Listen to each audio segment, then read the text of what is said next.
Ok. Erev Tov. Alors, malgré qu'on a l'habitude de dire on va dire des hidushim sur la Haggadah, mais il a une halakha d'obligation de répéter toutes les lois principales de Pessah. Ça fait partie des obligations. Alors, je sais que vous connaissez tout, Baruch Hashem. Ça fait des années que vous faites Pessah, vous les enseignez. Mais il est notre obligation en tant que Rav de vous les rappeler. Donc, vous avez l'obligation d'écouter et nous, on a l'obligation de les répéter. Alors, on va juste répéter quelques points très importants qui ont à voir avec depuis le début de avant Pessah jusqu'en passant par Pessah. Pessah est la seule halakha où il y a tellement d'interdits. Il n'existe pas dans la Torah autant d'interdits que dans Pessah. Les principaux interdits de Pessah sont Bali Ra'e, Bali Matzeh, ne pas voir le Chametz et que le Chametz y soit pas trouvé, l'obligation de détruire le Chametz, Tashbitu Seor Mi Batechem, pendant Pessah, celui qui mange le Chametz, il est Chayav Karet, c'est la même interdit que de manger Yom Kippour. Nous n'avons pas le droit d'en tirer profit.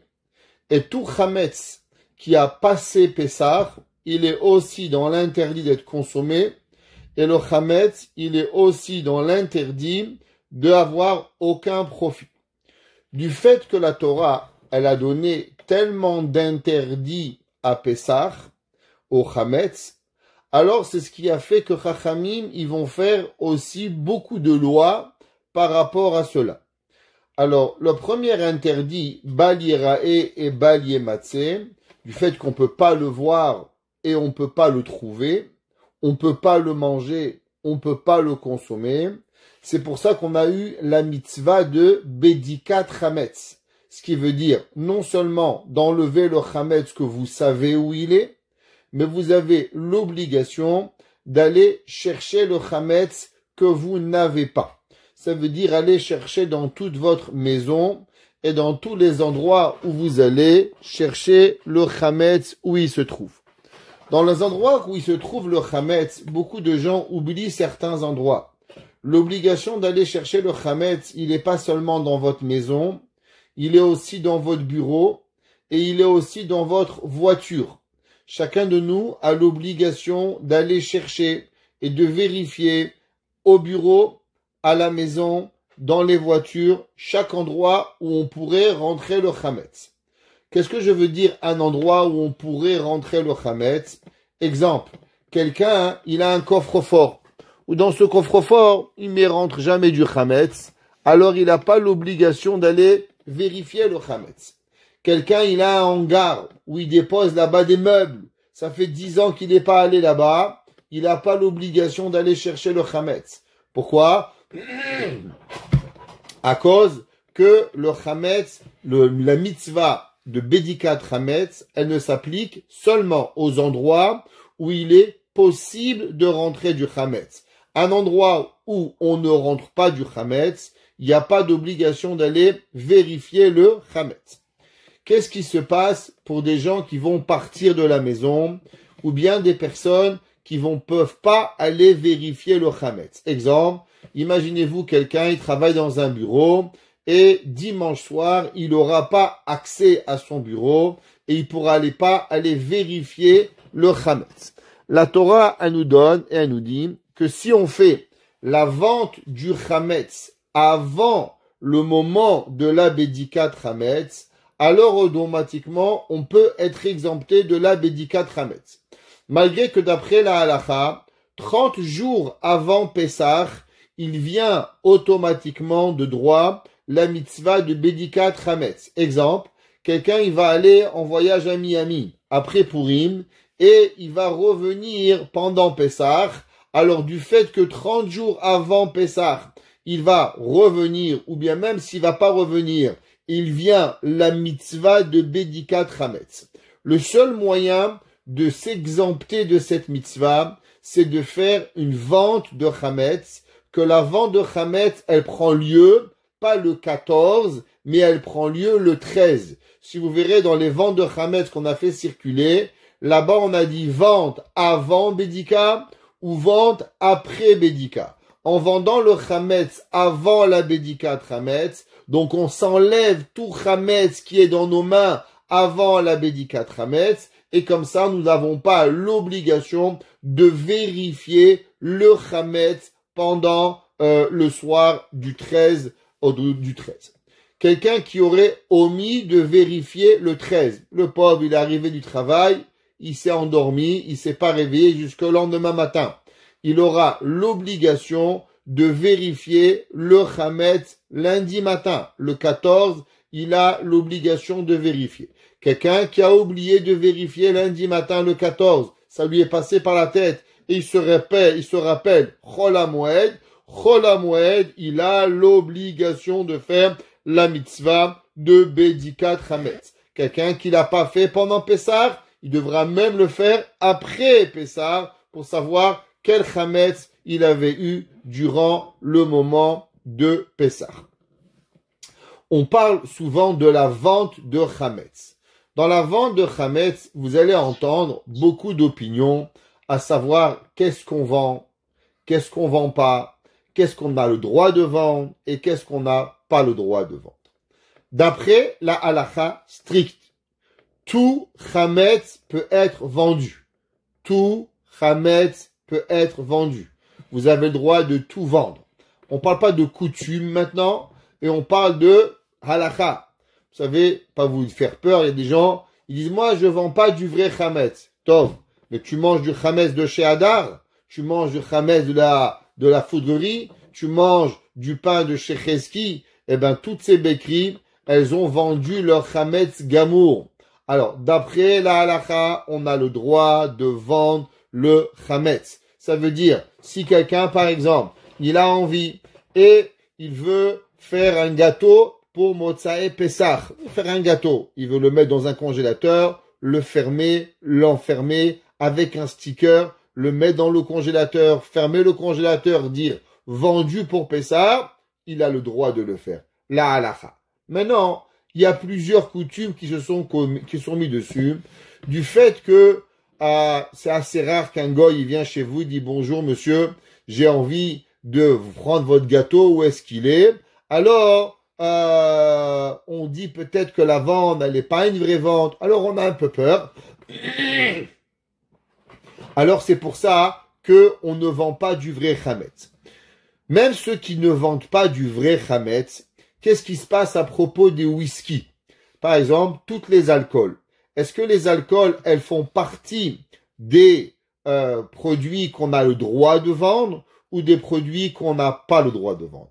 La halakha, elle est que du fait que le whisky, c'est vrai que c'est Chametz, mais c'est pas du vrai Chametz. C'est ce qu'on appelle la transpiration de Chametz. Qu'est-ce qu'on fait? On prend du blé, on prend de l'orge, on prend du houblon, on le fait bouillir, et avec ça, quand il monte en ébullition, la condensation, elle va devenir l'alcool. Alors, bien sûr, même qu'on le boit pas, mais on a le droit de le garder et de le vendre pendant Pessah. Quelqu'un qui a des bouteilles qui coûtent cher, imaginez-vous, vous avez 3-4 bouteilles de Blue Label, chaque bouteille coûte $300-400. Vous avez des bouteilles Glenfiddich, 25 ans d'âge, $40,000. Vous avez le droit de les garder. Vous pouvez les garder à la maison. Vous les mettez dans un placard fermé, étiqueté, et vous mettez dessus vendu pour Chametz. Pareil, vos casseroles. Les casseroles, vous avez le droit de vendre le Chametz dans la casserole. Vendez pas vos casseroles, parce que si vous vendez vos casseroles, Motsa et Pessah, vous vous trouvez dans une discussion halachique. Est-ce que vous devez de nouveau refaire Tevilat Kelim? Pourquoi? Parce que du fait que la casserole, elle a appartenu au goy, alors maintenant vous les rachetez du goy, il y a une discussion halachique. Certains décisionnaires, ils disent que maintenant, la casserole, elle appartient au goy, et maintenant vous devez de nouveau refaire Tevilat Kelim. Pour éviter tout cela, on vend seulement le Chametz qui se trouve dans les casseroles et on ne vend pas les casseroles au goy durant Chametz. une halakha qui est souvent demandée. Qu'est-ce qui se passe si quelqu'un, il a vendu par exemple son bureau? Est-ce il a vendu son bureau et dans son bureau, il y a là-bas le bijou de sa femme, c'est son anniversaire. Et durant Pessah, avant Pessah, il a oublié de récupérer le collier de sa femme, de sa fille, ses téphilines, son talit. Et maintenant, à Chol HaMoed, il veut rentrer, récupérer une affaire. D'après la halakha, il a le droit de rentrer dans la place qu'il a vendue pour pouvoir récupérer qu'est-ce qu'il a oublié. Donc, imaginez-vous votre bureau, il y a une alarme qui rentre, vous avez le droit d'aller, bien sûr, Chol HaMoed, éteindre, vous avez oublié quelque chose, vous avez le droit d'aller et d'aller rentrer et chercher ce que vous avez besoin. Maintenant, une autre halakha dans Mechirat Chametz. Imaginez-vous que vous avez, par exemple, vendu une armoire complète. Vous avez dit, voilà, l'armoire de la cuisine, à gauche, vendu Chametz. Et là-bas, vous avez tout votre Chametz. Durant Pessah, ça vous dérange, vous voulez changer d'armoire. Vous dites à votre bonne, bonjour madame la bonne, est-ce que tu peux prendre tout le Chametz de la porte de droite et le mettre dans la porte de gauche? Est-ce que vous avez le droit? La halakha, vous n'avez pas le droit.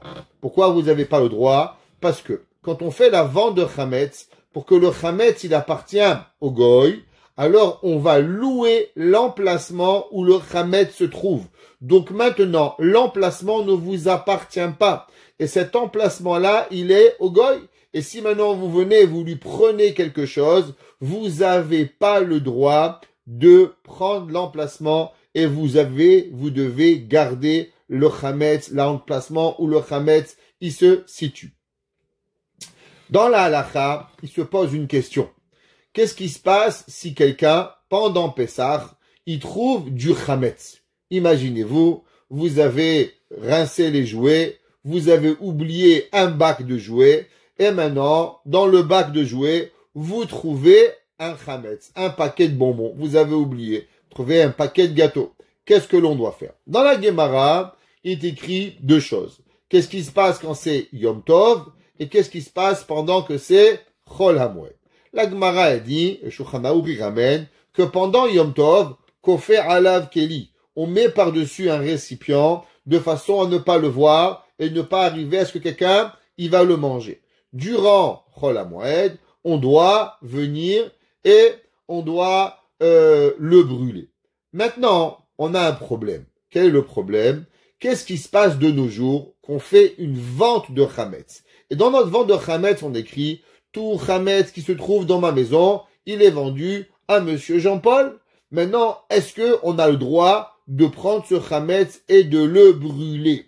Alors là, la halakha, elle est que non. Vous n'avez pas le droit de brûler ce Chametz. Ce Chametz ne vous appartient pas. Donc, qu'est-ce que vous faites? Pendant Yom Tov, toujours pareil, vous devez couvrir le Chametz de façon à ne pas le toucher parce que le Chametz, il est mouktsé. Yom Tov ou Shabbat, ce Chametz, il est mouktsé.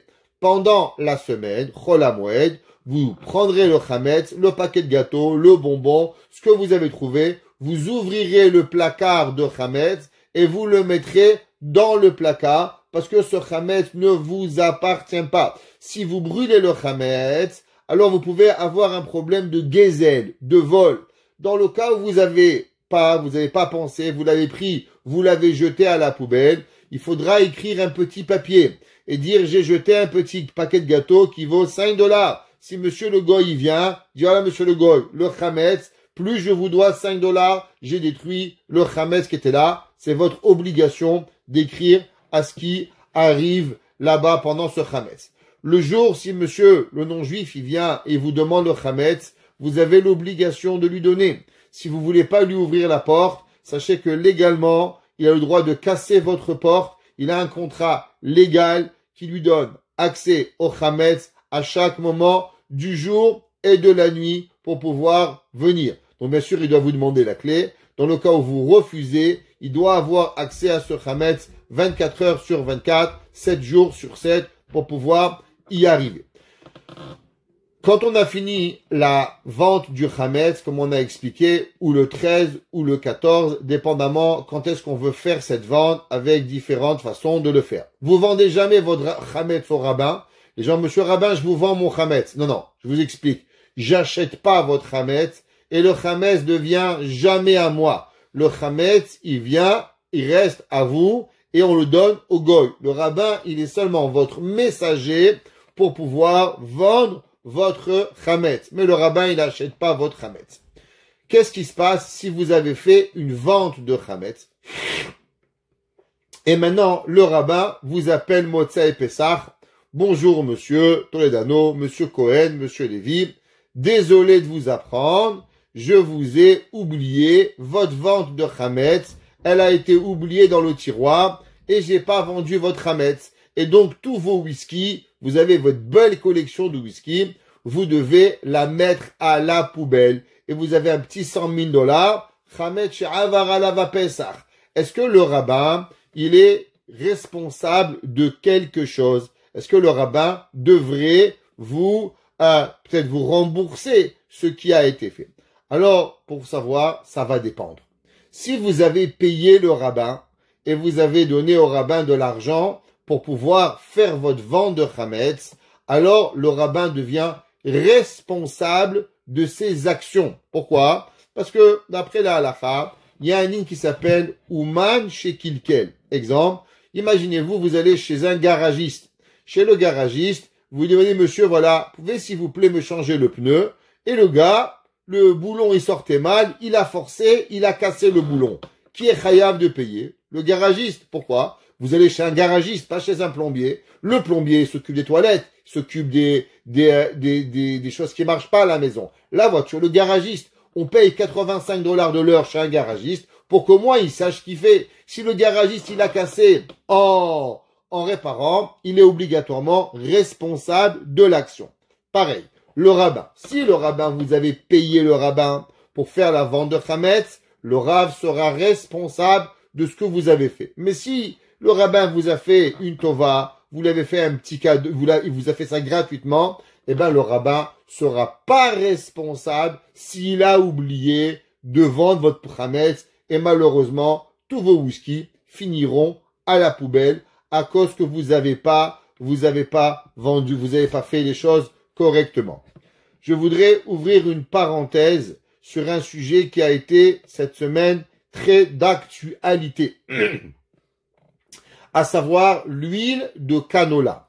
Est-ce que l'huile de canola, elle est cachère ou l'huile de canola, elle est pas cachère? Alors vous avez sûrement entendu certaines vidéos de certains rabbins qui ont dit que l'huile de canola, elle n'est pas cachère pour Pessah. Je vais juste expliquer les deux problèmes qui se situent dans l'huile de canola. On va pas faire un grand discours ici, mais juste pour expliquer. Le premier problème de l'huile de canola, c'est que généralement, le canola, il est poussé dans des champs de blé. Et donc, très souvent, qu'est-ce qui arrive? Il y a des graines de blé, et ces graines de blé-là, elles sont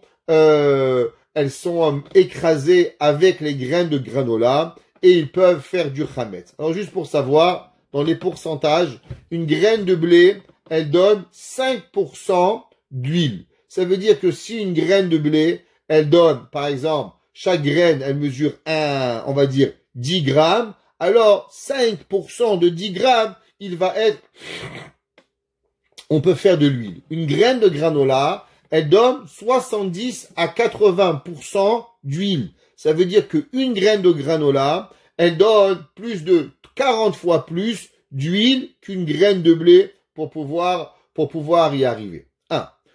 Donc, généralement, à peu près, c'est 1 sur 500 qu'on peut trouver une graine de blé. Il y a un autre problème qui est l'acide citrique. Dans beaucoup de compagnies, pour pouvoir nettoyer les graines de granola, on utilise des graines de l'acide citrique. Donc, comme on utilise de l'acide citrique peut être fait de deux produits. Les deux produits de base avec quoi on fait de l'acide citrique sont du blé ou du maïs.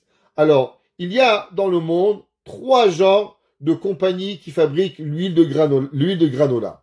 En Europe, ils n'utilisent aucune acide citrique. Donc, toutes les personnes qui achètent de l'huile de canola en Europe, peuvent l'utiliser parce qu'il n'y a pas du tout d'huile d'acide citrique qui est utilisée du tout dedans. La question, elle commence même pas. En Amérique et au Canada, il y a différentes compagnies. Il y a certaines compagnies qui utilisent l'huile, l'acide citrique de blé et d'autres qui utilisent l'acide citrique de maïs. Toutes les compagnies qui sont avec le OU, elles sont utilisées, garanties, l'huile d'acide citrique à base de maïs et non de blé. Au Canada, toutes les usines qui ont été vérifiées, généralement avec le MK et le COA, en ayant parlé avec le Rav aujourd'hui de JSOA, qui est en charge de tous ces produits, il m'a dit qu'il a vérifié et que toutes les compagnies utilisent l'acide citrique à base de maïs et non de blé. Maintenant, même si on n'utilise pas le maïs à Pessah, à cause que c'est kitniot, mais encore une fois, l'acide citrique, elle est désintégrée avant de pouvoir être utilisée. Alors, c'est pour ça que même si on n'utilise pas le maïs, l'acide citrique à base de maïs, elle a le droit d'être utilisée pour tout le monde et il n'y a pas de problème. En ce qui concerne le blé, alors du fait que les graines de blé sont infimement comptées, comme j'ai expliqué, c'est une graine sur 500. Et même quand c'est une graine sur 500, il n'y a que 5% versus 70 à 80%. C'est mélangé avant Pessah, c'est battel et c'est mouillé et c'est chauffé. Alors automatiquement, il n'y a pas. De plus, c'est que les graines de blé qui sont mises, alors la graine de blé, elle n'est pas automatiquement chametz. La preuve, c'est que la graine de blé, vous faites de la matzah, vous prenez de la graine de blé, vous faites de la farine. La graine de blé, elle n'est pas automatiquement chametz, c'est pas obligatoirement. Alors dans la graine de blé, il y a deux genres de graines. Il y a des graines de blé, ce qu'on appelle, qui ont été mouillées et éclatées, ce qu'on appelle mevokarat, et il y a des graines de blé qui sont encore fermées. Alors, dans les graines de blé, il y a encore certaines graines qui sont prises de l'eau, certaines graines qui sont pas prises de l'eau. Il y a des poskim qui disent, vous savez qu'il y a une grande machloquette entre les séfarades et les ashkénazes à propos d'un concept qui s'appelle choser veneor. Je vais expliquer qu'est-ce que ça veut dire choser veneor. Dans toutes les halachot, il y a un din qui s'appelle comme ça. Exemple, vous avez une casserole de viande. Et dans votre casserole de viande, vous aviez votre frigidaire au-dessus, une goutte de lait, elle est tombée dans votre casserole. S'il y a 60 fois plus de lait qui est de viande que le lait, vous avez le droit de manger. Exemple, une goutte de lait, elle est tombée dans le liquide, eh ben, il y a 60 fois plus. Mazal tov, vous pouvez manger. Psartkom, vous avez le droit. Même si c'est un bout de cochon qui est tombé dans une casserole où il y a là-bas 60 fois plus, vous pouvez tout manger. Si vous reconnaissez le cochon, vous le jetez. Si vous le reconnaissez pas, vous avez tout le droit de manger. Maintenant, qu'est-ce qui se passe avec Pessah? Vous savez que Pessah, les interdits sont plus importants. Comme on a expliqué, qu'à Pessah, il y a Bali Rae, Bali Matzeh, Atze de Teshbitu, Assur de Achila, Issur de Hana, tous ces interdits-là, il faut que Chachamim, ils ont interdit à Pessah, même une graine, même 1 sur 1 million. Il n'y a pas de différence. Pessah, ça devient interdit. Maintenant, d'après tout le monde, c'est Farad Ashkenaz, aucune différence. Si pendant Pessah, il y a une goutte de Chametz qui va tomber dans votre plat dans Pessah, tout devient non cachère. Alors vous avez une cocotte minute, une casserole qui pèse 500 kilos, une grande casserole, il tombe 1 gramme de Chametz, tout devient pas cachère. Sfarad, Ashkenaz, Lubavitch, Marocain, Tunisien, Algérien. Dès que vous êtes juif, pas juif, psatko, mangez. Les juifs, interdit la consommation. La question, elle se pose, qu'est-ce qui se passe quand le mélange s'est fait avant Pessah? Exemple, vous êtes en train de cuisiner votre viande avant Pessah, votre soupe avant Pessah, et maintenant, vous vous trompez par mégarde, vous ouvrez un placard Hametz, et là, il tombe 1 gramme de gâteau dans votre soupe. Qu'est-ce qui se passe maintenant? Alors, on est avant Pessah, on est mardi, mercredi, Pessah, c'est la semaine prochaine, et maintenant, on peut plus retrouver la graine. Est-ce que on pourra manger cette soupe pendant Pessah on pourra pas manger cette soupe pendant Pessah. Il y a une machloket dans les Rishonim, à savoir, est-ce que, du fait que ça a été mélangé avant Pessah, alors maintenant, le tout avant Pessah, c'est pas interdit, donc ça reste dans les proportions de Batel Beshishim, et automatiquement tout devient permis, ou bien je dis non, que du fait que pendant Pessah, puisque même une goutte, elle est interdite, alors ce qu'on appelle Choser Veneor. Qu'est-ce que ça veut dire Choser Veneor? Elle se réveille l'interdit, c'est comme si qui prend une force, et maintenant, il devient interdit. Alors il y a une contradiction dans le Shulchan Aruch lui-même. Est-ce que Choser Veneor c'est mutar, ou Choser Veneor c'est interdit? D'après la halakha, on est possède que Choser Veneor, c'est permis pour les Sfaradim. Si quelqu'un, il a fait, malheureusement, pas exprès, un mélange avant Pessah, c'est arrivé, et ça a été mélangé, pendant Pessah, on aura le droit de manger. Pourquoi? Parce que l'interdit, il est déjà anéanti, total avant Pessah, et il n'y a pas d'interdit. Maintenant, qu'est-ce qui se passe quand on a pris ce blé-là? Ce blé-là, il est chita mevokaat. C'est pas du vrai chametz encore. Il est écrasé. Et puisqu'il est écrasé avant Pessah et il s'est mélangé avec l'huile maintenant, 5% sur 500, sur une graine sur 500 et 5% sur 80%. Donc on parle de millions de fois plus grand par rapport sur 1 litre ou sur 100 millilitres et ainsi de suite. Et maintenant, est-ce qu'on pense Choser Veneor ou pas? Alors, le Hikrelev, il écrit et il dit que les kolashitot, d'après tout le monde, si on a et on pense que, même ceux qui pensent Choser Veneor, quand c'est Chita Mevokaat, qui n'est pas encore un vrai Chametz, on pense pas Choser Veneor, et automatiquement, maintenant, l'huile, elle devient cachère. Donc, halakha, elle est que de l'huile de canola, qui est acheté avant Pessah, vous avez le droit de l'acheter et vous pouvez l'utiliser à la consommation. Il n'y a pas d'interdit. Toutes les grandes huiles, l'huile d'avocat, l'huile de canola et ainsi de suite, vous avez le droit de les utiliser. Ceux qui veulent pas utiliser, il n'y a pas d'obligation. Vous pouvez acheter de l'huile de coton. Je ne sais pas si c'est bon pour la santé, l'huile de coton. C'est un plus grand problème. Donc, shmartem en afrotechem. Il y a de l'huile végétale que vous pouvez aussi acheter. Mais en ce qui concerne l'huile de canola, vous avez le droit. Dans les halachot de Bedikat Chametz, on a dit qu'il y a différentes obligations. Il y a l'obligation de Bedikat Chametz avant, durant les 30 jours, et il y a l'obligation de Bedikat Chametz la veille de Pessah. Alors, imaginez-vous quelqu'un, il va en voyage, au Hachem, il va chez son père, il va chez sa mère, il va à l'hôtel, il va à Miami.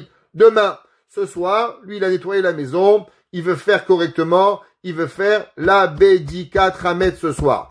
Est-ce qu'il doit mettre les 10 bouts de pain ou il doit pas mettre les 10 bouts de pain? Alors, avant qu'on réponde à cette question, on va juste poser une question. D'où elle sort cette histoire des 10 bouts de pain? Est-ce qu'il y a une obligation de mettre les 10 bouts de pain ou il n'y a pas d'obligation de mettre les 10 bouts de pain? Halakha, faut savoir que généralement, on fait toujours une bracha par rapport à ce qu'on va faire. Exemple, vous faites l'allumage des bougies, les hadlik, ner, Shabbat, Yom Tov, dépendant de ce que vous allumez. Ner Hanouka, faites la bracha. Faites pas une bracha sur une action que vous faites pas. Pourtant, à Bedikat Chametz, vous n'allez pas faire la bracha Asher Kidishanu Bemita Vetsivanu al Bedikat Chametz. Vous faites pas cette bracha. Quelle bracha vous faites? Asher Kidishanu Vetsivanu al Biur Chametz. Ou Biur Chametz. Tu brûles pas le Chametz maintenant. Tu vas brûler le Chametz que demain. Alors pourquoi tu fais la bracha de Biur Chametz? La réponse, elle est, en vérité, il n'y a aucun intérêt de chercher le Chametz. Je vais expliquer. Qu'est-ce que ça veut dire?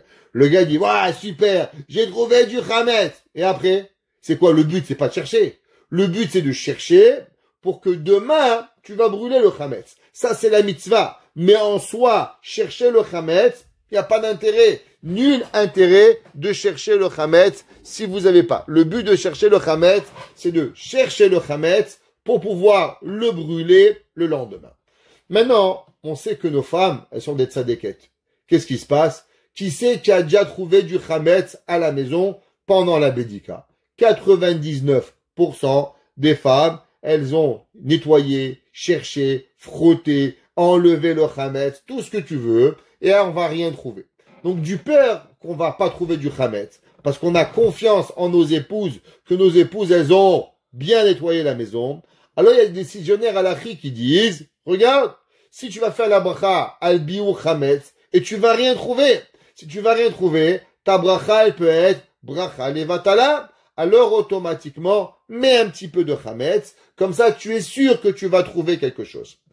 D'après la halakha, c'est une coutume de mettre les bouts de chametz. Imaginez-vous, vous rentrez à la maison, votre femme elle a tout nettoyé la maison, elle a pas gardé du chametz, maintenant on est là, vous bagarrez pas avec votre femme, faites la boudika de chametz sans les bouts de pain, c'est pas grave. Le chazonish, que vous sachiez, le chazonish, il ne mettait pas les 10 bouts de pain, il les mettait pas. Pourquoi? Parce que lui était de l'opinion que c'est pas nécessaire de les mettre. Et comme Mishnah Bura, il le ramène, le Mishnah Bura, il dit clairement que si quelqu'un il a pas mis, c'est pas grave. Il n'y a pas de bracha levatala. Donc, dans le cas où vous n'avez pas de chametz, vous pouvez faire la bracha de Bédikat chametz sans même chercher les 10 bouts de pain. Maintenant, pourquoi on met 10 bouts de pain et pas 5 bouts de pain et pas un bout de pain? La réponse, elle est kabbalistique. Elle n'a rien à voir avec la halakha. On sait que le chametz, il représente le Yetzer Hara, comme on a expliqué, et le matzah, elle représente le Yetzer Hatov. Alors du fait que quand on enlève le chametz, qu'est-ce qu'on enlève? On veut essayer d'enlever le chametz, pas seulement physique, mais aussi spirituel. Donc du fait qu'on essaie d'enlever le chametz matériel et spirituel, c'est pour ça qu'on a mis 10 bouts par rapport aux 10 séphirotes, par rapport aux 10 étapes, qu'on dit que peut-être on a fait un Avera de Chokhmah, Bina, Da'at, Chesed, Gvura, Tiferet, Netzach, Or, Yesod, Malchut, alors on a mis 10 bouts. Mais si vous avez un bout, vous pouvez mettre un bout. Au mieux 1 que 0. Et si vous avez rien, aussi vous pouvez mettre. Maintenant, si quelqu'un, il a fait la Bédikat Chametz, pas dimanche soir, le 14, mais il va faire le 13, le 12, ou le 10, ou le 9, tout dépendamment de quand il va faire la Bédikat Chametz, 2 halachot. 1, pas de bracha. Ça veut dire, comme on a expliqué, quelqu'un qui fait Bédikat Chametz pendant 30 jours avant Pessah, il a normalement l'obligation de vendre le Chametz, à moins qu'il a fait une vente de Chametz au 13 avant le Zman Bdika. Mais dans le cas où il n'a pas fait, il a l'obligation de chercher son Chametz. Ou bien il veut faire la mitzvah de Bédikat Chametz, alors il va chercher le Chametz et il ne mettra pas les bouts de pain. Il n'y a pas besoin. Quelqu'un lui a dit, il faut mettre les bouts de chametz, les revendre, les acheter. Non, madame. Halakha, c'est faux. Il n'y a pas de bouts de chametz à part le 14 et on ne met pas les 10 bouts de pain. Quand vous arriverez, les gens qui vont voyager, exemple, vous arrivez chez votre père, chez votre mère ou à l'hôtel. Si vous arrivez à l'hôtel, alors attention. Ceux qui arriveront à l'hôtel à Pessah, je ne sais pas s'il y en a qui vont à l'hôtel parmi nous, mais on va dire la halakha. Alors, faites attention que dès que vous rentrez dans la chambre d'hôtel, vous devez faire la Bédikat Chametz. Je vais vous dire une histoire personnelle. Je suis arrivé un jour, j'étais rave à l'hôtel et j'ai dit, je veux vérifier avant de signer les papiers, je veux aller faire Bédikat Chametz. Pourquoi? Parce que dès que vous signez la chambre, le chametz, il vous appartient. Et on était déjà dans l'après-midi. Je voulais pas que le chametz, il soit à moi. Elle m'a dit, non, monsieur le rabbin, on a fait le ménage.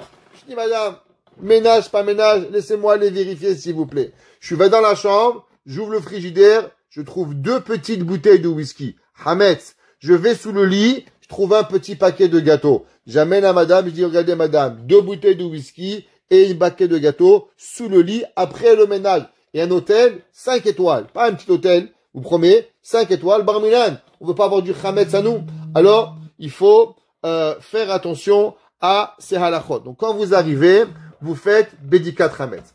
Maintenant, qu'est-ce qui se passe si vous avez vos enfants? Baruch Hashem, votre enfant de Paris, de New York, elle est venue chez vous à la maison, passer les fêtes de Pessah. Et maintenant, elle veut faire aussi la mitzvah de Bédikat Chametz. C'est une mitzvah de la Torah. Qu'est-ce que vous allez faire? Vous allez lui louer la chambre. Exemple, Madame Rachel, Léa, Dévorah, Dina, Shlomo, Yitzhak, il vient chez vous, elle vous donne $1, $2. Maman, je loue la chambre. Alors vous lui louez la chambre, et quand vous allez lui louer la chambre, maintenant elle devient propriétaire de la chambre, et elle peut faire la mitzvah de Bédikat Hametz avec la bracha. Souvent les enfants, par exemple, ils ont préparé, alors on fait la mitzvah de Bédikat Hametz.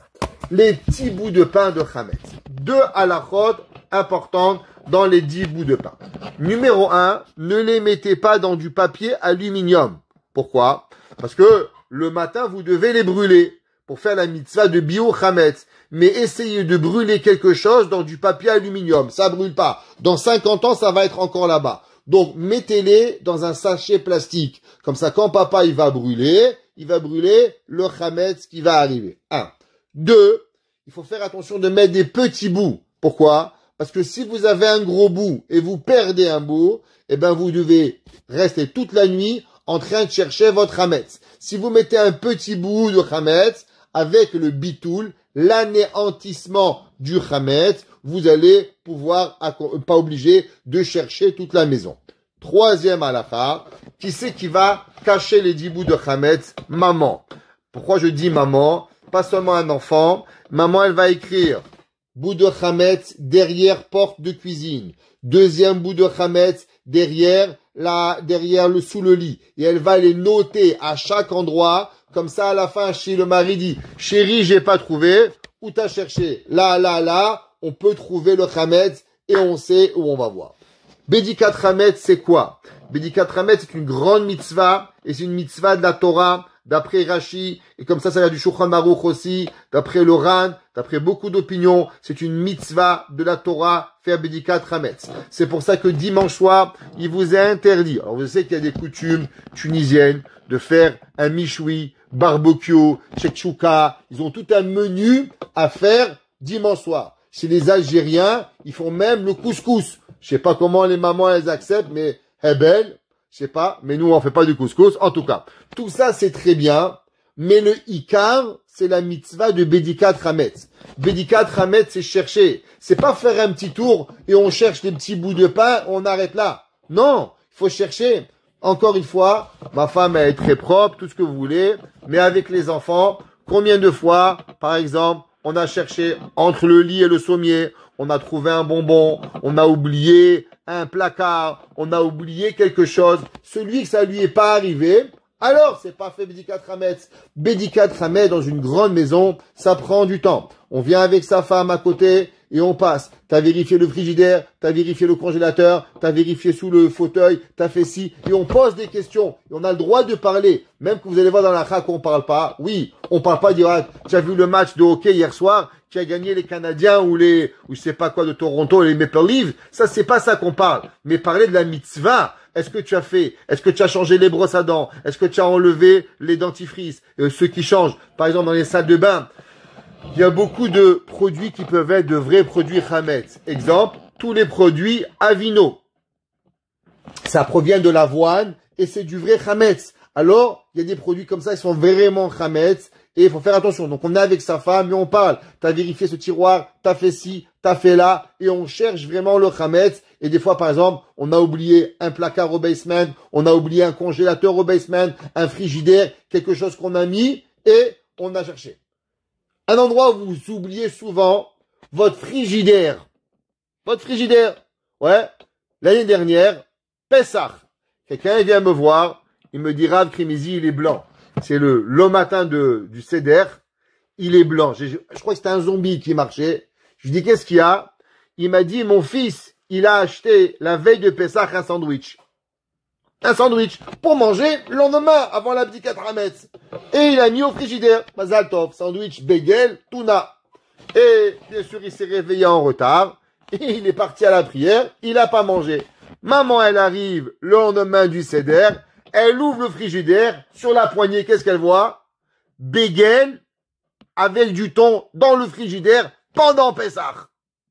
La pauvre, la mère, elle a failli s'évanouir. Son mari, il était un zombie. Alors, ça peut arriver. On vérifie le frigidaire, on vérifie le congélateur. Même si vous avez gardé un sandwich, c'est pas grave. Vous le gardez, vous écrivez sandwich dans le frigidaire pour demain. Vous avez gardé un gâteau, pas grave, vous avez le droit. Gardez gâteau Gardez, la halakha, elle est que vous devez noter et notifier tout le chametz que vous avez de façon à pouvoir le garder. Maintenant, qu'est-ce qui se passe si votre femme, elle est Mary Poppins et Baruch Hashem, elle a tout enlevé. Vous n'avez plus de chametz, plus rien. Même les 10 bouts, elle vous les a jetés. Elle a dit, toi, le rabbin, il s'est pas obligé. Même ça, je veux pas. Tant, il n'y a rien. Maintenant, le lendemain, vous voulez accomplir la mitzvah de biur chametz. Est-ce que il y a une mitzvah de brûler le chametz? Et on a l'obligation d'aller acheter du chametz pour le brûler? Ou bien non? C'est si vous avez du chametz, alors vous devez le brûler.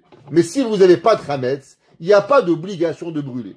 Ce qu'on appelle en langage hébraïque, est-ce que c'est une mitzvah kiyumit ou une mitzvah hayuvit? Alors, il y a un safek dans le Minchat Chinuch. Le Minchat Chinuch, il demande cette question. Est-ce que la Torah dit tashbitu se'or mibatechem? C'est une obligation que tu brûles. Et même si tu as pas, va acheter un bagel et prends un bagel et brûle-le. Ou bien non. Si j'ai du chametz, je le brûle. Si j'ai pas de chametz, j'ai pas le brûle. Halakha, elle est qu'on doit faire. Même si vous n'avez pas demandé à un copain un bout de pain pour pouvoir brûler le chametz. Hommes et femmes sont obligés de tous les mêmes mitzvot. Je sais que les mamans, elles vont être occupées, mais n'oubliez pas, mesdames et messieurs, de faire les deux bitoulim. Bitoul, c'est quoi? Anéantissement du chametz. Madame et messieurs, en hébreu et en français ou en anglais, la langue que vous comprenez. C'est pas une prière. Le kol chamira, il veut dire comme ça. Kol chamira vehamia deika birshuti. Tout pain et tout le vin qui se trouve dans ma maison. Des hazités ou de la hazité que j'ai vu ou que j'ai pas vu. Tout dépend au moment. Le soir, on dit seulement de la hazité. Le matin, on rajoute aussi des hazités ou de la hazité. L'ibtil velehave ke afra deara. Il est anéanti et il est comme la poussière de la terre. Vous allez voir qu'il y a un mot, j'ai pas oublié, entre parenthèses, qui est le mot hefker. Alors, qu'est-ce que ça veut dire le bitoul? Anéantissement. Alors, juste pour comprendre, qu'est-ce qu'on fait? Rashi, il demande une question. Normalement, si on prend le mot détruire en hébreu, ça veut dire bi'ur, levaer. Levaer veut dire brûler, détruire.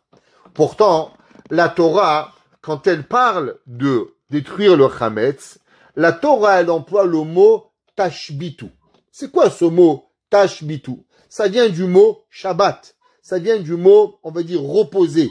Qu'est-ce que ça veut dire ce mot tashbitu? C'est omibatechem. Rashi, Rabbi Shlomo Yitzhaki. Vous savez, c'est un grand dictionnaire à la Rashi. C'est pas seulement un commentateur, c'est un dayan de la ville de Troyes. Plein de halachot que vous faites sont de Rashi. La première halakha que tout le monde connaît, vos téphilines. Comment vos téphilines ils sont? 99% des gens, on va dire même 100%, mettent Rashi. Après, il y en a qui mettent aussi Rabbeinu Tam, mais les téphilines que vous avez sont de l'opinion de Rashi. Alors, Rashi dit, pourquoi la Torah, elle a changé le mot de levaer à tashbitu pour nous apprendre une règle. Qu'en vérité, le chametz, il est chametz, seulement quand toi, tu le considères comme chametz. Mais si toi, tu le considères pas comme chametz, si toi, dans ton cœur, il vaut rien, il est comme la poussière de la terre, alors automatiquement, tu ne transgresses plus l'interdit de chametz. Ça veut dire que le chametz n'a une valeur seulement pour toi. Si toi, le chametz ne vaut rien, alors il est plus du chametz. C'est pas une valeur intrinsèque. Et ça, c'est une armoire. Moi, j'appelle ça une girafe. Dit monsieur le rabbin, vous êtes un malade psychiatrique. Qu'est-ce que je vous allez voir? Une armoire, vous l'appelez une girafe? Alors, un petit peu trop sérieux, je vais vous raconter une petite blague. Ça va, c'est trop sérieux ce soir, je vous rigolez pas assez. Il y avait un jour un juif. Il a dit qu'il va se convertir au christianisme. Il est parti chez le curé. Le curé, il lui a dit non, monsieur, on vous convertit pas. Il dit pourquoi? Il dit parce que tous les juifs, vous dites que vous voulez vous convertir, mais après vous redevenez juif. Et nous, on passe pour des idiots. Il dit, monsieur le curé, vraiment, moi je vais me convertir. Il a dit, oui, c'est vrai, vous voulez vraiment vous convertir? Vous devez me promettre une chose. Il a dit quoi? Il dit, vous savez, les juifs, ils ont le couscous, le poisson au pois chiche. Tous les vendredis soirs, ils vont chez leur mère, ils sentent le poisson au pois chiche, ils deviennent fous. Les Ashkenazim, le gefilte fish. Ils sentent le gefilte fish, ils courent. Les Tunisiens, d'Amhot.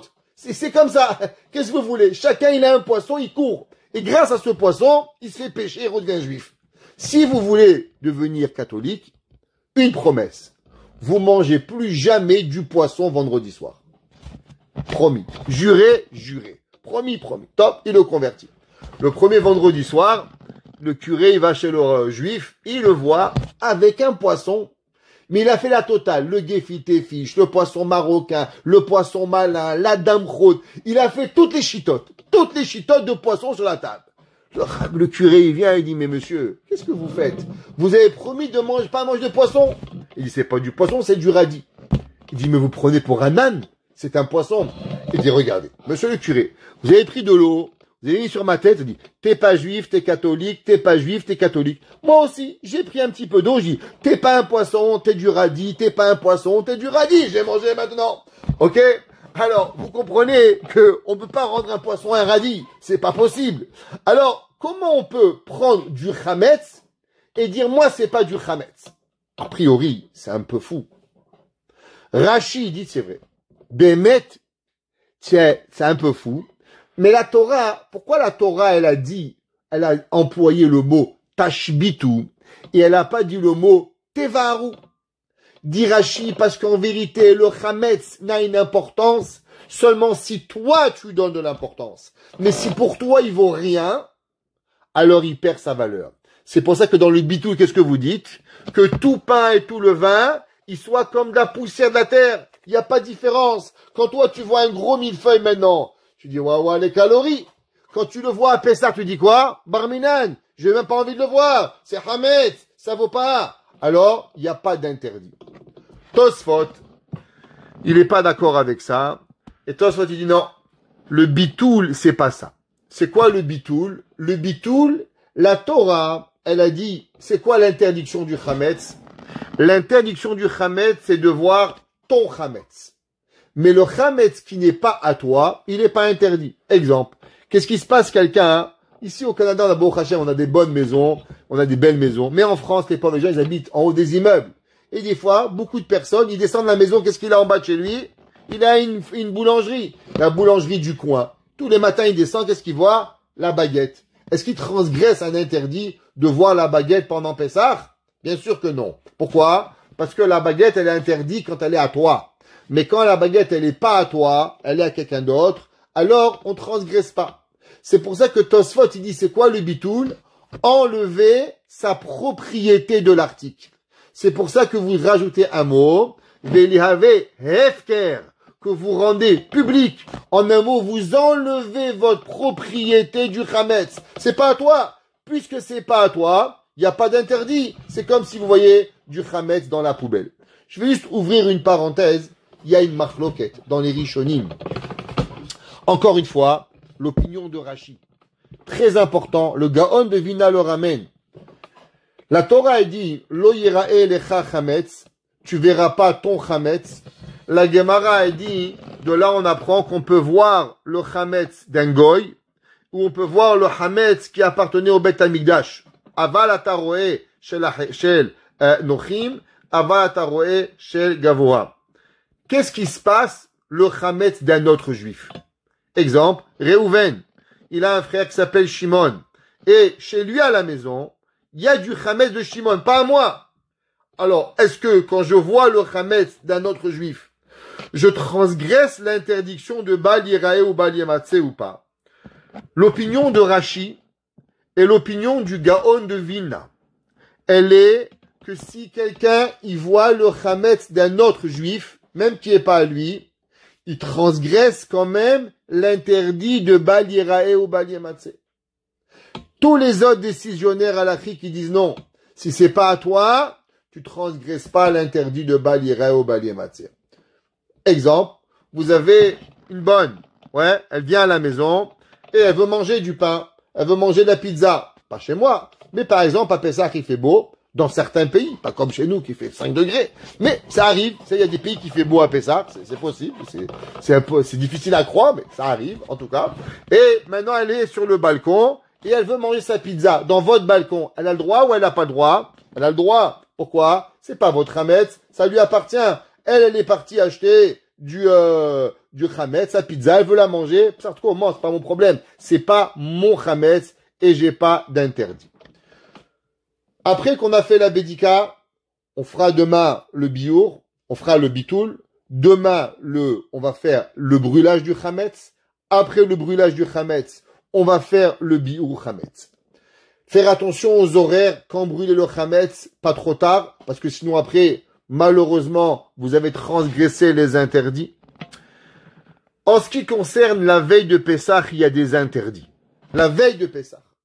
Premier interdit, pas interdiction de consommer la matzah. Alors, même que vous allez entendre des opinions, un mois avant, Rosh Chodesh Nissan, tout ça c'est Ashkenaz. D'après la halacha, là, on a le droit de manger la matzah jusqu'à la veille de Pessah.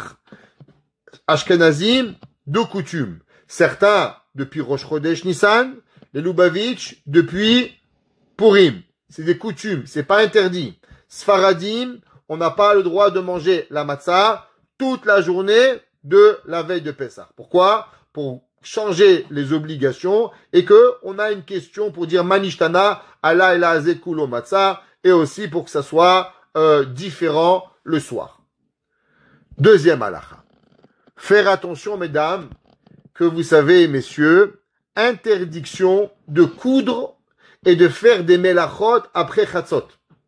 Alors, la veille de Pessah, le matin, vous avez le droit de travailler, vous avez le droit de laver la vaisselle, le droit de laver les chemises, avez le droit de coudre. Dès qu'il arrive chatzot, interdit tout ça. Pourquoi? Ça devient comme les lois de Chol HaMoed. Pourquoi? À cause qu'à l'époque du Beth Amidash, qu'est-ce qu'on faisait l'après-midi de Pessah? Korban Pessah. Et le fait qu'on faisait un korban, ça devenait Yom Tov, comme Chol HaMoed, interdiction. Pareil, messieurs, pour se raser. Pareil pour se couper les cheveux. Après Chatzot, vous avez plus le droit de vous couper les cheveux et vous avez plus le droit de vous raser. Attention, rasez-vous le matin, coupez-vous les cheveux le matin et vous n'avez pas le droit. Parce qu'après, vous êtes coincé jusqu'à l'Agba Omer. Après, c'est Chol HaMoed, on se coupe plus. Et après, c'est le Omer. Donc, vous êtes coincé jusqu'après. Donc, rasez-vous, coupez-vous les cheveux lundi avant Chatzot. Mesdames, ne pensez pas que vous pouvez faire du linge après Mikra, après Chatzot, interdit. La veille de Pessah, il y a d'autres interdits de la consommation. On a l'habitude de pas manger de la laitue. Pourquoi? À cause que le soir de Pessah, on va manger le maror. Alors aussi, pour faire la différence, on a l'habitude de pas manger le maror. On ne mange pas de la salade verte la veille de Pessah. On a aussi un autre interdit que beaucoup de gens ne comprennent pas. À quelle heure on peut commencer à faire kidouche? Alors, cette année, c'est un petit problématique parce que avant on changeait l'heure plus tard. Maintenant, on a commencé à changer l'heure. En plus, c'est Hadar ve Hadar. Donc, on va arriver tard. Exemple, cette année, les gens, ils demandent, monsieur le rabbin, les maris vont pas arriver avant la synagogue, 9h, 9h30. Est-ce qu'il y a moyen de faire early? On fait early Shabbat, early Pessah. On fait 6h30 Mincha, 7h Arvit, et après on commence la Haggadah. Halakha, c'est interdit. On n'a pas le droit. Pourquoi on n'a pas le droit? Quelle est la raison? Pourquoi on n'aurait pas le droit? On peut faire Shabbat avant, et on va faire Pessah avant. Pourquoi? C'est quoi l'interdit? C'est quoi la raison de cela? La raison, c'est pas à voir avec Yom Tov, c'est à voir avec la mitzvah de Haggadah. Vous vous rappelez, dans la Haggadah de Pessah, c'est marqué Yachol mi be'odiom. Est-ce qu'on a le droit de dire la Haggadah avant? Talmud Omar bayom ahum. Yachol, la Mishnah dit ce jour-là, et la bisman shematzot ou maror munachim lefanecha. On ne peut dire la Haggadah seulement au moment où on a le droit de manger la matzah et le korban Pessah. Et la matzah et le korban Pessah sont mangeables seulement la nuit. Donc, on peut seulement et uniquement manger, faire kidouche, que le kidouche fait partie de la Haggadah, seulement et uniquement quand? Après la tombée de la nuit. Avant ça, ça devient interdit. Du fait qu'il y a cette halakha-là, il y a des halakhas qui vont précéder. La Gemara dit que Rabbi Akiba, il fermait jamais la yeshiva. Jamais. Il y avait 2 jours par an qu'il avait vacances, Rabbi Akiba. 2 jours. La Gemara dit c'est quand? Veille de Purim, veille de Kippour, veille de Pessah. Veille de Kippour, pourquoi? Pour manger. Parce que demain, faut jeûner. Il y a une mitzvah de manger la veille de Kippour. Veille de Pessah, dit Rashi, pour que papa soit à la maison, pour faire dormir les enfants. Écoutez ça. Intéressant. Rashi dit, vous savez pourquoi on fermait la yeshiva la veille de Pessah? Pour que papa soit présent, de façon à aller endormir les enfants, pour qu'ils soient réveillés le soir de Pessah. Le soir de Pessah, il faut que les enfants soient réveillés. Si les enfants vont être fatigués, fais-leur faire une sieste. Et s'il faut que tu vas dormir, toi, eh ben, toi, va dormir avec eux. C'est pour ça qu'on fermait la yeshiva. Non, c'est sûr, si toi, tu vas aller jouer au golf ou au tennis l'après-midi, et après, tu as envie d'avoir le repas à 6h30 pour pouvoir te reposer parce que tu vas être fatigué, c'est pas le moment. Fais une sieste, endors tes enfants, que tout le monde va arriver. Donc, on a une autre obligation de se préparer à Pessah. Du fait qu'il va être tard, il y a une autre obligation, qui est l'obligation que tout doit être prêt. Il y a une obligation qu'avant qu'on parte à la synagogue, le tablier seder soit mis, vos habits sont préparés, tout est préparé pour que dès qu'on arrive de la maison, eh ben, on puisse commencer le seder. Tout de suite, Kadesh, Shuchat, Skarpat, instantanément, on va venir et on va commencer le seder. Et les tables doivent être mises, tout doit être préparé avant. Il y a une autre halakha, qui est avant. La matzah, elle doit se manger avec appétit. Ça veut dire quoi? Vous savez que manger des oraïta, une obligation de manger quelque chose, il n'y en a pas beaucoup dans l'année. Il y a principalement 3 fois par an une obligation de manger de la Torah. 3 fois par an. La première, c'est quoi? Kazaï de matzah. Deuxième, le soir de Sukkot. On la prend de matzah. Et troisième, manger la veille de Kippour. C'est 3 fois dans l'année où vous avez l'obligation de manger. Du fait qu'il y a une obligation de manger, alors on veut manger avec appétit. 2 heures temporelles avant l'entrée de Shabbat, il vous est interdit de manger quoi que ce soit. À moins si vous avez faim, un petit fruit, pas de pommes de terre, pas de viande, rien de lourd. Pourquoi? Pour pouvoir arriver quasiment affamé le soir de Pessah. On va avoir faim. Oui. Il dit, ouais, monsieur, j'ai faim. Hazako Baruch, t'as faim? C'est exactement ça qu'on veut. Pour que tu manges des msouki, pour que tu manges la matzah avec appétit le soir de Pessah pour pouvoir y arriver. Il a l'obligation de pas manger. Donc 2 heures avant, Shara Asirit, rappelez-vous, 10e heure, on mange plus. C'est plus le temps de manger pour pouvoir y arriver. Pour les enfants, à quel âge les enfants, on leur donne plus de la matzah la veille de Pessah? Alors, il y a 2 matzot. Il y a la matzah ashira, exemple la matzah au vin, la matzah aux œufs et la vraie matzah. Les enfants, la veille de Pessah, ils peuvent manger matzah ashira et ils peuvent manger la matzah aux œufs et au vin. Pourquoi? Parce que du fait qu'on ne peut pas accomplir les mitzvot de Pessah la veille de Pessah avec ces matzot, il n'y a pas d'interdiction de les manger. La vraie matzah, dès que l'enfant il commence à avoir la compréhension de ce qui se fait et ce qui se fait pas, alors automatiquement, il a plus le droit de manger la matzah. Et il doit faire attention de manger que de la matzah ashira pour pouvoir arriver. Le soir de Pessah, dès qu'il va arriver, alors il faut savoir qu'il y a à la tefila, on fait bien sûr mincha, on fait arvit et on fait le halel. Dans la bracha du halel, messieurs, et les femmes qui vont faire le halel à la maison, rappelez-vous que durant le halel, dans la seder de Pessah, il n'y a pas de bracha, la bracha de halel. Elle est où la bracha de halel? Elle se trouve dans arvit. Donc pensez à vous acquitter à la bracha du halel dans la tefila pour acquitter le halel de la Haggadah qu'elle va venir. Ça, c'est les halachot qui ont à voir avec Mechirat Chametz, Bedikat Chametz, Biur Chametz, Bitul Chametz, et la halachot qui ont à voir avec la veille de Pessah. Il y a certaines coutumes qui ont l'habitude de pas manger tous des fruits qui sont dans le haroset. Exemple, ils mangent pas des pommes, ils mangent pas des fruits qui vous mettez dans le haroset. Ils ont l'habitude de pas manger. Halakha, c'est pas marqué dans l'halakha, c'est une coutume. Ceux qui ont cette coutume, mangez, faites-le. Ceux qui ne veulent pas la coutume sont pas obligés de faire cette coutume-là et ils ont le droit. Je voudrais juste parler d'une halakha intéressante avant qu'on va terminer, qui est excessivement importante. La première halakha, elle est que il y a beaucoup de fois où le soir de Pessah, on a papa, maman, des tontons, des tatas, des gens importants, et on fait pas trop attention à nos enfants.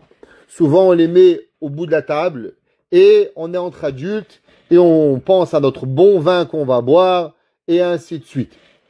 Le soir de Pessah, mesdames et messieurs, vos invités d'honneur, pas vos invités d'horreur, vos invités d'honneur, sont vos enfants.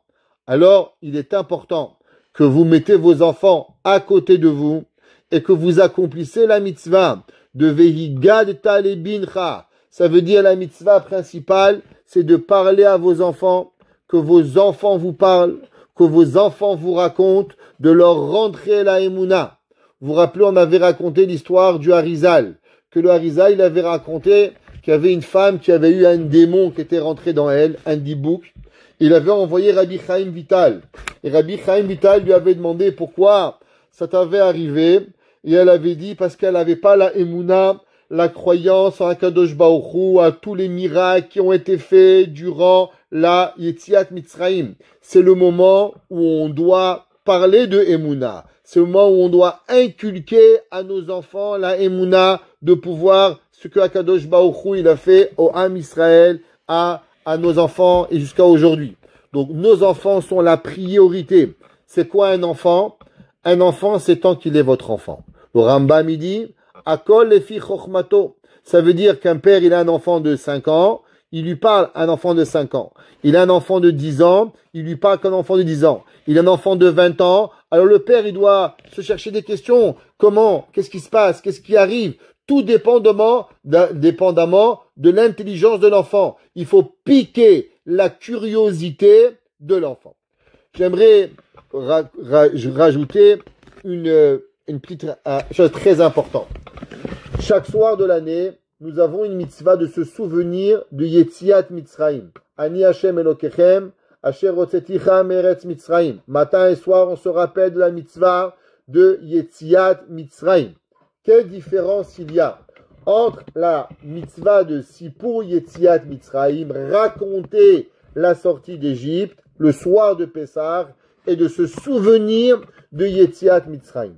La différence, elle est, le soir de Pessah, c'est pas suffisant de raconter. Même si vous racontez des superbes histoires, vous n'avez pas encore accompli la mitzvah. La mitzvah, elle est que vous piquez la curiosité de vos enfants pour que vos enfants vous posent des questions. Si vos enfants ne vous posent pas des questions, oh papa, ça va, me casse pas ma tête, vas-y, dis ta agada là. Même si vous lui racontez Walt Disney, vous n'avez pas accompli la mitzvah de Vehigad Talebincha. Quelqu'un il n'a pas d'enfant, malheureusement, alors il doit le raconter à sa femme. Sa femme doit lui parler. Sa femme doit lui demander des questions pour pouvoir y arriver. Maintenant, Baruch Hashem, les enfants sont dormis. La fin du seder, on reste monsieur et madame, on continue. J'aimerais juste ramener une halakha dans Shulchan Aruch, pas Kabbalah, Shulchan Aruch.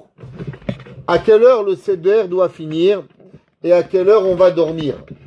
La réponse, on n'a pas le droit d'aller dormir Pessah. Je répète, halakha. Le soir du seder, vous n'avez pas le droit de dire « Ah, il est 11 heures, je vais dormir ». Le Shulchan Aruch, il tranche que vous devez raconter la sortie d'Égypte jusqu'à que vous vous endormez à table. Ça veut dire, tant que vous n'êtes pas endormi à table, vous continuez. Si, après 4 verres de vin, ça vous suffit pas, bon, un petit 5e verre de vin, peut-être, ça va vous suffire. Mais le but, c'est vraiment de parler, de raconter, de chanter pour pouvoir raconter Sipur Yetziat Mitzrayim toute la nuit. Chaque mot que vous allez faire, vous accomplissez la mitzvah de Sipur Yetziat Mitzrayim pour pouvoir y arriver. Une autre halakha, il me reste un peu de temps, la vérité c'est que c'était seulement l'introduction du cours, on n'a pas encore commencé le cours. Mais une autre halakha intéressante, chaque personne doit avoir devant lui, bien sûr, un verre, doit boire les 4 verres de vin ou les 4 verres de jus de raisin. Ceux qui peuvent pas boire du vin n'ont pas l'obligation de boire du vin. Ils peuvent boire du jus de raisin et s'accomplir à 100% avec ça. Il n'y a pas d'obligation de se rendre malade et de boire. Un homme diabétique, un homme qui peut pas, un homme qui vomit, vous pouvez boire du jus de raisin. Le Hazonish, buvez du jus de raisin. Le Stipler, buvez du jus de raisin sans aucun problème. Il n'y a pas de problème par rapport à ça. Faites juste très attention, si vous avez de la famille pas très religieuse, aux bouteilles de jus de raisin que vous achetez. Vous savez qu'il y a 2 genres de jus de raisin. Il y a du jus de raisin Mevouchal et du jus de raisin pas Mevouchal. Toutes les bouteilles de jus de raisin en verre sont pas Mevouchal. Et si vous avez des gens pas Shomer Shabbat, c'est pas possible. Alors achetez les jus de raisin qui sont en plastique et ceux-là, ils seront Mevouchal. Pareil, les bouteilles de vin. Si vous savez que vous avez des gens qui sont pas Shomer Shabbat, ou bien vous avez des invités des fois en mode de conversion qui sont pas des juifs, alors automatiquement, faites excessivement attention à qui ne touche pas les bouteilles de vin, parce que vous pourrez malheureusement arriver à boire du vin pas correctement. Les halakhot sont grandes, on a essayé juste de parler de la veille, que Kadosh Baruch Hu nous donne la force, et qu'ensemble, on se rejoint tous à Yerushalayim. Bimera biyamenu, avec Korban Pesach, Korban Chagiga, Bet Hamikdash, tous ensemble. Alors, mesdames et messieurs, on est un groupe, on étudie ensemble depuis des années. Une petite mission. Si Mashiach il arrive, le premier qui arrive au temple, qui réserve une place au cours du mercredi, réservé cours de mercredi soir, tous les amis, on se rencontre, on va écrire en grand Montréal, mercredi, on fait le Korban Pesach, et ensemble, on se revoit, B'et Hashem, qu'Hashem il nous fasse, on a Mashiach Tzidkenu, Bimera, Biyamenu, Amen.